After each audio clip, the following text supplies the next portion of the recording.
আসসালামু আলাইকুম ওয়া রাহমাতুল্লাহি ওয়া বারাকাতুহু। এটা হচ্ছে কোচবিহারের একটি ব্রিজ, জয়ী সেতু।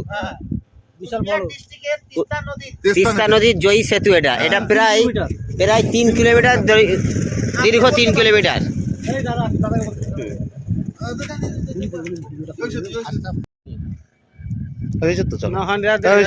আসসালামু আলাইকুম।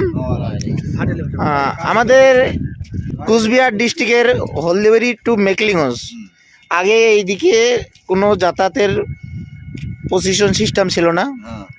নৌকায় আগে নদী পার হয়ে মেকলিগঞ্জ আসতো এসডিও অফিস করতে। তার লাগে অসংখ্য ধন্যবাদ। কারণ সাঁতরাগাছি হাওড়া থেকে আপনারা আসছেন চাচা, আমাদের এইদিকে এসে কেমন লাগলো? খুব ভালো লেগেছে, আমাদের খুব ভালো লেগেছে। আপনারা যে আমাদের হলদিবাড়ি হুজুরের এখানে যে মাজার শরীফে আসছেন, সেখানে জিয়ারত করছেন নাকি? তার যে কনিষ্ঠ ছেলে যে পানিশালায় আছে সেখানেও তো গেলেন নাকি? হ্যাঁ, সেখানেও ভালো লাগলো তো। হ্যাঁ, আচ্ছা আচ্ছা। হ্যাঁ, আচ্ছা, আপনার ব্রিজটা যে কোনো নেটে সার্চ করতে পারেন, মোবাইলে সার্চ করতে পারেন। জয়ী সেতু 2.9 আছে, আমরা 3 কিলোমিটারই বলি।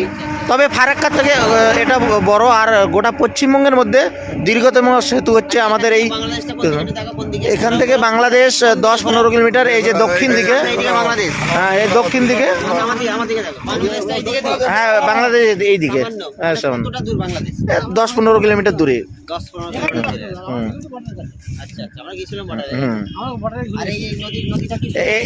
নদীটা এখন হালকা জল আছে, আর গেট বন্ধ না করলে আপনারা যে কলকাতায় যে তরমুজ পান, এই তরমুজ আমাদের তিস্তা নদী, তোর্ষা নদীর এখান থেকে যায়।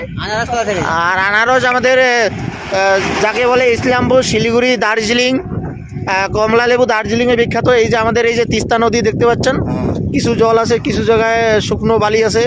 কারণ এখন যদি এই গেটটা বন্ধ না করে তাহলে তরমুজ হবে না, আপনারাও খেতে পারবেন না, কলকাতার মানুষ আমরাও খেতে পারবো না। হ্যাঁ, এখানে গরমের দিনে আসবেন আপনারা, মনে হয় এসির জায়গায় আছেন। এখানে আল্লাহর কুদরতি একটা এসির ঠান্ডা পাবেন। কিন্তু ঠান্ডার দিনে এখন ঠান্ডাটা একটু বেশি, কিন্তু গরমের দিনে আসবেন মনে হয় যে সারা রাত এখানে আমি শুয়ে থাকি। কিন্তু এখান তো ব্রিজ, আর সারা রাত থাকা অসম্ভব। কিন্তু গরমের দিনে আমাদের এইদিকে খুব ওয়েদার ভালো, আর ঠান্ডার দিকে একটু ঠান্ডাটা বেশি। আর দার্জিলিং এ হলদিবাড়ি থেকে এটা কতটা দূর, কতটা কিলোমিটার দূরে? হলদিবাড়ির হুজুরের মাজার থেকে এখানে যে বেলতলি নামে যে বাজার আছে, এখানে 8 থেকে 9 কিলোমিটারের মতো। আর ওখান থেকে এই ব্রিজটা টোটাল 3 কিলোমিটার আছে।